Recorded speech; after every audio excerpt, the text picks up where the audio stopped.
All right, suffer me this. My movie critic hat is on. You know how much Ernestine and I love our movies. So last Friday, she and I did something we've rarely done since the pandemic hit. We went to a movie theater. We had to experience the fourth installment of John Wick in a theater, not in the living room. We had become huge Wick fans. And that was since that fateful night way back in 2014. I was living in Bristol, Connecticut, working at ESPN. We went to the multiplex in Farmington, Connecticut to see something that we were only vaguely aware of. Somehow Keanu Reeves is going to play this character called John Wick. We had low to no expectations. Isn't it beautiful when you go to a movie and you just have no expectations? You really don't know what you're walking into, and you get knocked out of your seat, and you have one of those experiences that feels almost life-changing? That happened to us that night. Oh, it was just so new and different. And Keanu was John Wick. And it was just one scene after another. It got off to a little bit of a slow start, but whoa. You know, it's like you get one of those John Wick karate kicks right between the eyes in a great way, and you sit back and you say, wow, here came the Russian mobster's evil son. And then there were dinner reservations. If you know what I'm talking about, you'll know what I'm talking about. And then there was Jimmy the cop at the door. And then there's the Assassin's Hotel. And then there are the vintage cars and the car chases. There's the Mustang. There's the SS396, two of my all-time favorite cars. There's the disco shootout. There's the church shootout. There's the sauna scene to the song I like, Kaleidos Think. As he's shooting out the glass after the evil son. He was the boogeyman, as they called him, seeking revenge. Final scene at the vet's office, and then taking home the pit bull to replace the beagle who had been killed by the bad guys. We were hooked. Whew. Keanu just oozed, breathed and seethed revenge.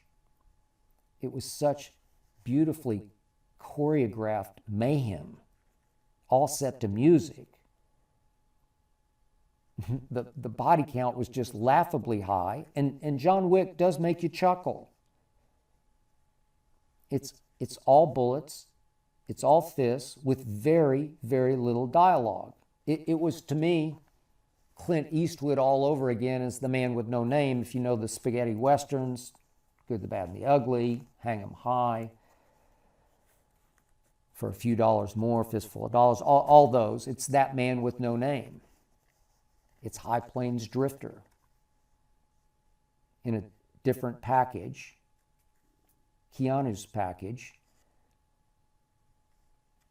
It's Keanu dressed black suit, black shirt, black tie, monotoned, monochromatic killing machine. Never seen anything quite like it. Had a friend of mine the other day say, he tried to watch the first one and he said, Keanu's such a bad actor. Well, okay, I get what you're saying because there's very little dialogue, but whew.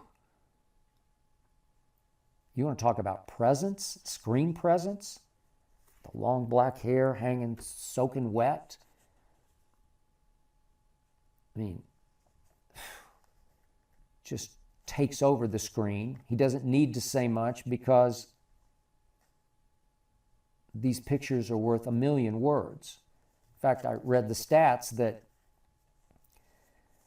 it got less and less dialogue through Wick 2, 3, and 4. In this final installment, he speaks a grand total of 380 words in about 3 hours. In the opener, the original, John Wick 1, he spoke 484 words in about half the time, because it's only about an hour and a half. So 380 in 3 hours versus 484 in an hour and a half. That's what happened to John Wick. So Ernestine and I were there for opening day, John Wick 2, John Wick 3, and then last Friday, John Wick 4. And I must admit, I had the highest hopes for 4. Probably too high. It definitely has memorable moments, lots of great callbacks. There's lots of kung fu fighting. There's another disco battle, vintage car, motorcycle chases. There's a callback dog. There's an astonishing high traffic battle at the Arc de Triomphe in Paris.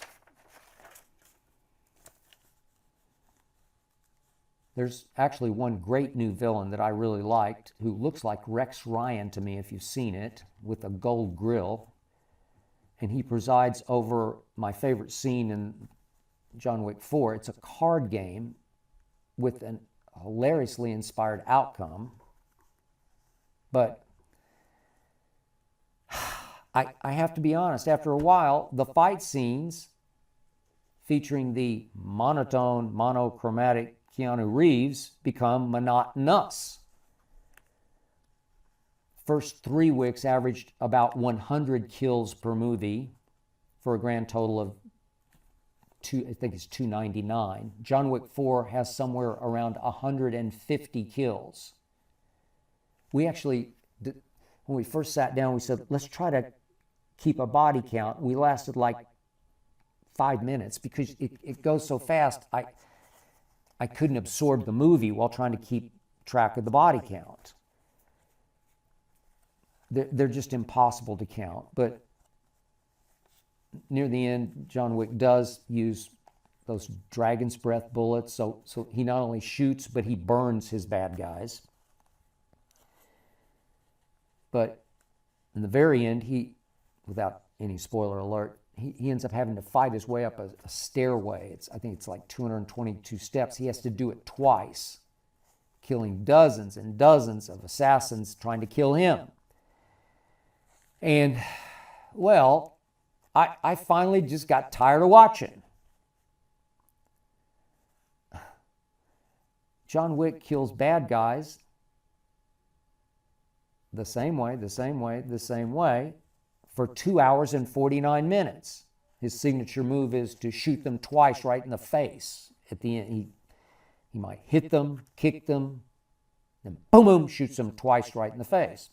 Love it for a while, but for 2 hours and 49 minutes, then I read that the director, Chad Stahelski, the original director's cut was 3 hours and 45 minutes. And that it pained him greatly to have to cut it down to 2:49. So this is all you need to know. He has fallen so in love with this character that he's lost all objectivity. I could have cut at least 30 or 40 minutes out of John Wick 4 and not hurt it a bit. I hope you enjoyed that video. You ready for more?